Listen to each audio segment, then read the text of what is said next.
നമസ്കാരം. പ്രവാസി മലയാളിയിലേക്ക് സ്വാഗതം. കഴിഞ്ഞ കുറച്ചു നാളുകളായി ഇന്ത്യയും UAEയും തമ്മിൽ നടക്കുന്ന വ്യാപാര കരാറുമായി ബന്ധപ്പെട്ട ചർച്ചകൾ ലോകത്ത് ഏറെ ശ്രദ്ധ നേടിവരികയാണ്.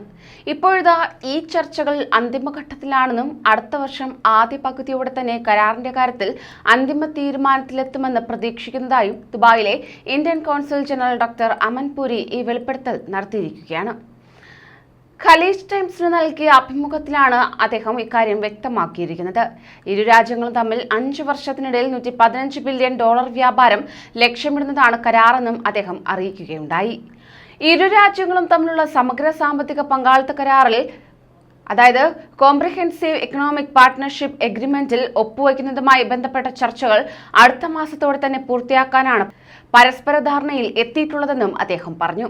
2019-2020 ഉഭയകക്ഷി വ്യാപാരം $59 ബില്യൺ ആയിരുന്നു. എന്നാൽ കോവിഡ് പ്രതിസന്ധിയുടെ പശ്ചാത്തലത്തിൽ ഉഭയകക്ഷി വ്യാപാരത്തിൽ ചെറിയ കുറവുണ്ടായതായി അദ്ദേഹം അറിയിക്കുകയും ചെയ്തു. അതായത് 2020-21 സാമ്പത്തിക വർഷത്തിൽ അത് $43 ബില്യൺ കുറഞ്ഞിട്ടുമുണ്ട്. എന്നാൽ വ്യാപാര കരാറിൽ ഒപ്പുവയ്ക്കുന്നതോടെ പരസ്പര സഹകരണം മെച്ചപ്പെടുത്തുകയും അതുവഴി ഉഭയകക്ഷി വ്യാപാരം 5 വർഷം കൊണ്ട് $115 ബില്യൺ ഉയർത്താനുമാണ് ലക്ഷ്യമിടുന്നതെന്നും അദ്ദേഹം കൂട്ടിച്ചേർത്തു. കൂടാതെ ഇന്ത്യ UAE സഹകരണം കൂടുതൽ ശക്തിപ്പെടുത്താൻ ദുബായിൽ നടക്കുന്ന എക്സ്പോ 2020യിലെ ഇന്ത്യൻ പവലിയൻ ഏറെ സഹായിച്ചതായും അദ്ദേഹം പറഞ്ഞു. ഇന്ത്യൻ പവലിയനിലേക്ക് ഒഴുകിയെത്തുന്ന ജനലക്ഷങ്ങൾ ഇരു രാജ്യങ്ങളും തമ്മിലുള്ള ഊഷ്മളമായ ബന്ധത്തെയാണ് ഇതിലൂടെ വ്യക്തമാക്കുന്നത്. ഇന്ത്യയിലെ വ്യാപാര നിക്ഷേപക സാധ്യതകൾ കൂടുതലായി പരിചയപ്പെടുത്താൻ പവലിയനിലൂടെ സാധിക്കുകയും ചെയ്തു.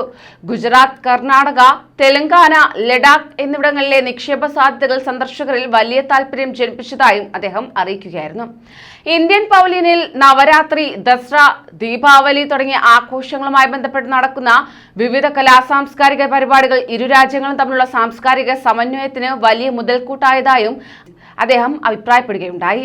എന്തായാലും ഇന്ത്യയും UAEയും തമ്മിലുള്ള ഈ ബന്ധം നേട്ടമാകുക പ്രവാസികൾക്ക് തന്നെയാണ്. അടുത്ത വർഷം മുതൽ ഇത് നിർണായകമാകും. കൂടുതൽ പ്രവാസി വാർത്തകൾക്കായി ഈ ചാനൽ സബ്സ്ക്രൈബ് ചെയ്യൂ.